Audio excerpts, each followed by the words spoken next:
Harga 9 jutaan buat kulkas sebesar ini mungkin bukan harga yang paling murah ya. Tapi setelah dipakai setahun, saya bisa bilang ini kulkas bukan cuma kelihatan bagus, tapi benar-benar kepake setiap hari.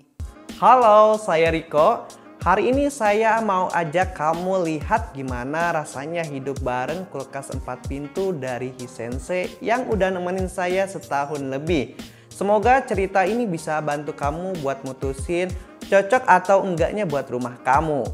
Singkat cerita, saya mutusin beli kulkas ini karena waktu itu lagi cari kulkas yang muat banyak tapi desainnya nggak norak. Terus pas lihat ini, istri langsung jatuh cinta sama tampilannya. Oh iya, biar nggak salah paham, ini bukan video endorse ya.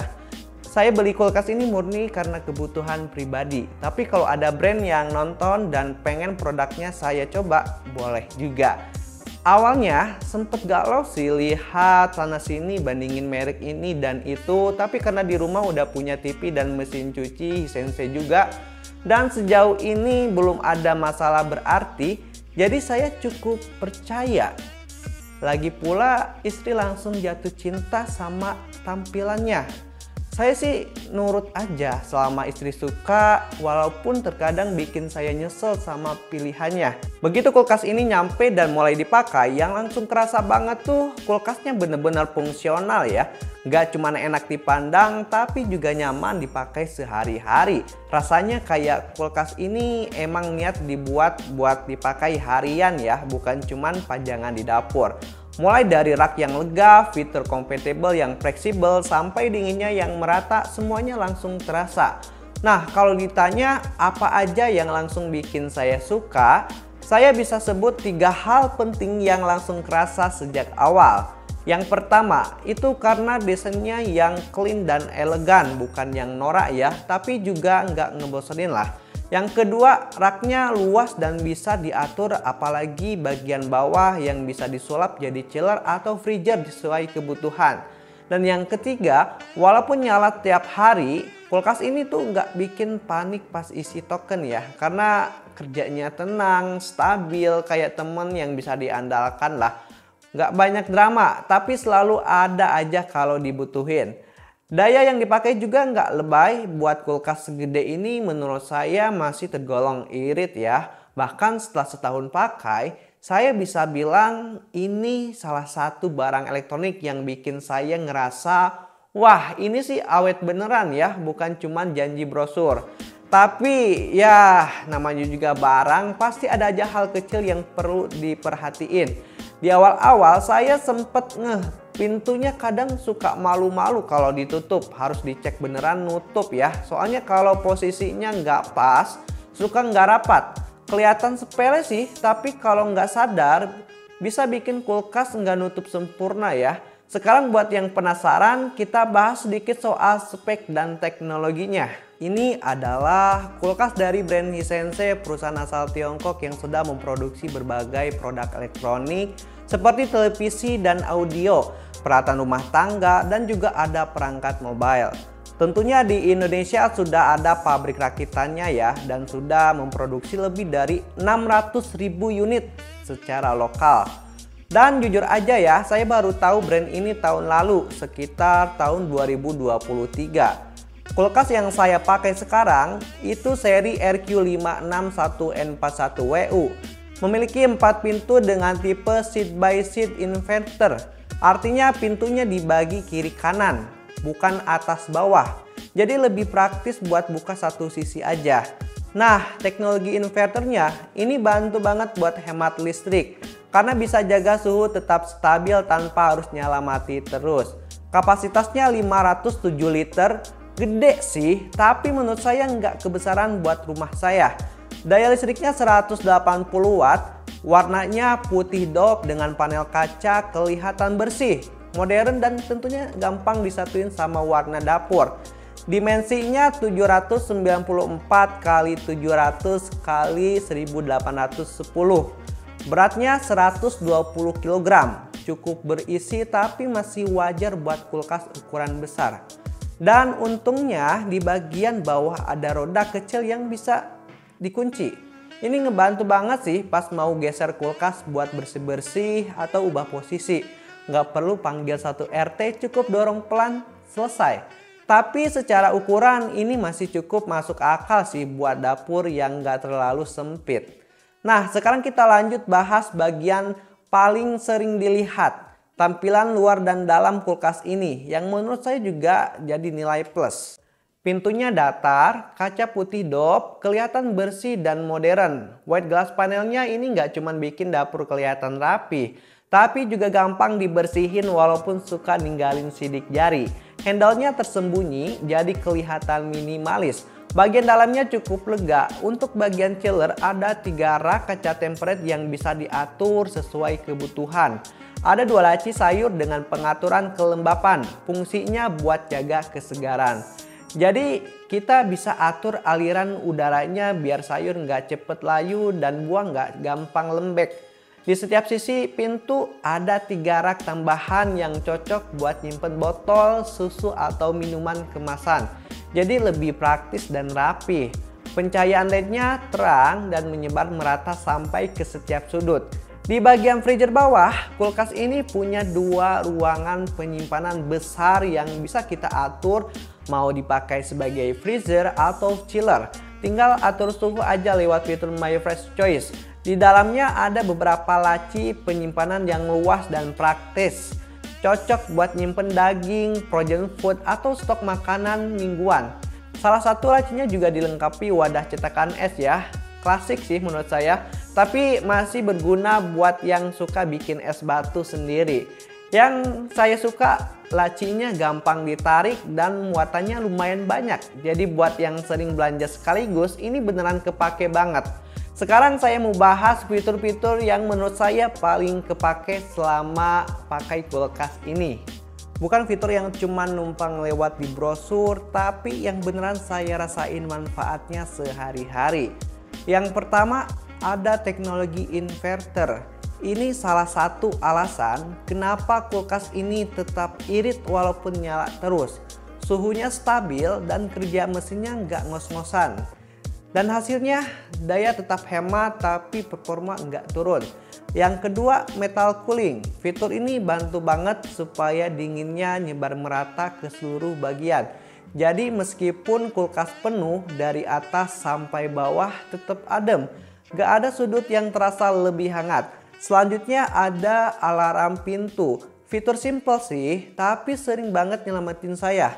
Kadang pintu nggak sengaja kebuka sedikit atau nggak rapat. Dan kulkasnya langsung ngasih tahu lewat bunyi. Jadi isi kulkas tetap aman dan kita nggak rugi energi. Lalu ada holiday mode. Ini berguna banget kalau rumah lagi ditinggal, misalnya mudik atau liburan. Kulkas tetap nyala, tapi lebih hemat daya. Jadi nggak perlu khawatir tagihan listrik melonjak pas pulang-pulang. Fitur berikutnya yang menurut saya fleksibel banget, rak bawah yang bisa diubah. Kita bisa atur sendiri loh, mau jadi chiller atau freezer, tergantung kebutuhan kamu. Buat saya yang kadang stok frozen food, kadang bahan segar, ini benar-benar memudahkan ya. Nah, kalau habis belanja banyak, biasanya saya aktifin Super Cool. Ini fitur bikin suhu di dalam kulkas cepet turun ya. Jadi bahan makanan yang baru dimasukin bisa lebih cepat dingin dan tetap segar. Ini sering banget saya pakai setelah belanja bulanan ataupun nyetok banyak bahan masakan. Kalau untuk bagian freezernya ada fitur Super Freeze. Fungsinya mirip ya, tapi khusus buat bagian beku. Es batu atau daging bisa lebih cepet beku. Jadi cocok banget kalau pengen cepet simpen stok tanpa nunggu lama. Panel digitalnya juga menurut saya enak dipakai, letaknya di balik pintu kanan atas. Layarnya terang, sensitif dan nggak ribet. Biasanya saya tinggal pencet satu icon aja langsung aktif mode kayak Super Cool, Holiday atau Super Price. Tampilannya juga bersih, jadi gampang dimengerti. Dan terakhir sistem multi airflow. Ini yang bikin udara dingin di kulkas nggak numpuk di satu titik. Alirnya nyebar merata ke semua bagian. Jadi makanan tetap segar walaupun disusun agak penuh. Buat saya fitur-fitur ini bukan cuman ada, tapi beneran kepake ya. Dan yang paling penting, semuanya terasa membantu di keseharian tanpa ribet. Lanjut ke bagian paling penting, gimana pengalaman saya setelah setahun pakai. Selama setahun ini, kulkas ini udah nemenin keseharian saya dan istri. Mulai dari nyimpen stok sayur dan buah, sampai daging, minuman dingin dan frozen food. Hampir setiap hari dibuka tutup, apalagi pas lagi masak. Tapi yang bikin saya lega, suhu di dalamnya itu tetap dingin dan stabil. Freezernya juga nggak rewel, es batu cepat jadi dan daging beku nggak nunggu lama. Rak-raknya juga gampang disesuaikan. Dan yang paling saya suka, ada roda di bawah. Ini kecil sih, tapi ngebantu banget waktu mau geser-geser kulkas pas bersih-bersih. Jadi nggak perlu gaya-gayaan angkat kulkas sendirian, udah berat, ntar malah sakit pinggang lagi ya. Tapi yang namanya juga barang pasti ada aja kekurangan kecilnya. Satu-satunya masalah kecil, pintu atas kadang nggak rapat kalau posisi pintu nggak pas. Tapi enaknya kulkas bakalan bunyi kalau pintu kelamaan kebuka. Kalau dari sisi build, suara dan konsumsi listriknya, buildnya sih terasa kokoh ya. Pintu juga ringan dibuka tutup, nggak bikin pegel. Material panel depan pakai kaca tempered, kelihatan mewah, tapi ya tetap harus dijaga. Karena sekuat-kuatnya kaca tetap rentan kalau ketabrak benda tajam. Apalagi bagian depan ini sering kena sentuh. Jadi penting nih buat kalian jaga supaya tetap awet dan enak dilihat. Raknya juga pakai kaca tempered, kuat kok, asal jangan taruh panci panas langsung dari kompor. Ya bisa bikin retak lah, dan suhu di dalamnya juga bisa naik drastis. Kulkasnya jadi ngos-ngosan sendiri, mending tunggu adem dikit baru masukin. Biar kulkasnya nggak drama, soalnya kalau suhu naik tiba-tiba sistem pendinginnya bisa kerja ekstra keras dan itu nggak baik jangka panjang. Kasihan juga udah nyala 24 jam tiap hari, masa iya masih disuruh kerja lembur. Soal suara mesin lumayan tenang, nggak bikin suasana rumah kayak pabrik. Kita langsung cek suara mesinnya untuk jarak dekat. Tapi dari ruangan sebelah aman kok, bahkan kadang saya sampai lupa kalau kulkas ini nyala 24 jam. Untuk konsumsi daya, saya sempat ukur juga pakai wattmeter. Dalam pemakaian normal selama 24 jam, kulkas ini ngabisin sekitar 1205 kWh. Kalau dikalikan dengan tarif listrik di rumah saya, pakai daya 1300 dengan harga sekitar Rp1.444 per kWh-nya, ya kita bisa hitung ya biaya listriknya per hari itu sekitar Rp1.740. Kalau sebulan tinggal kalikan kali 30, jadi totalnya kira-kira Rp52.200. Masih aman lah ya, nggak bikin panik waktu isi token. Tapi perlu dicatat juga ya, biaya listrik ini bisa berbeda-beda tiap rumah. Kenapa? Yang pertama, tarif listrik bisa beda tergantung golongan daya listrik ya. Ada yang 450, ada yang 900 dan yang lainnya. Yang kedua, cara pakai juga berpengaruh besar. Misalnya, kalau kulkas sering dibuka tutup kayak lagi cari jodoh di dalam, ya konsumsi dayanya pasti naik. Yang ketiga, suhu ruangan juga berperan. Kalau ruangan panas, kompresor kulkas bakal kerja lebih keras buat jaga suhu dingin. Otomatis listriknya juga nambah.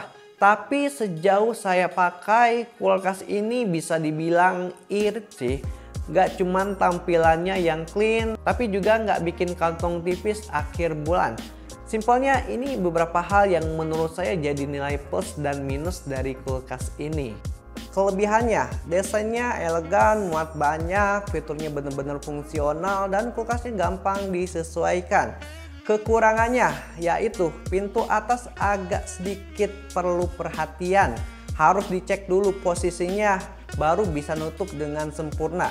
Kalau buru-buru dan langsung ditinggal, bisa-bisa pintunya ngambek dan bunyiin alarm. Jadi ya kita yang harus ngertiin duluan biar adem hubungan ini.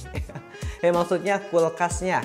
Untuk bagian freezer di bawahnya ini kita perlu sedikit jongkok ya. Dan nggak ada water dispenser otomatis. Terus satu lagi, Roda bawahnya cuman bisa digeser ke depan dan belakang. Jadi kalau mau pindahin ke samping tetap butuh tenaga ekstra atau harus digeser pelan-pelan.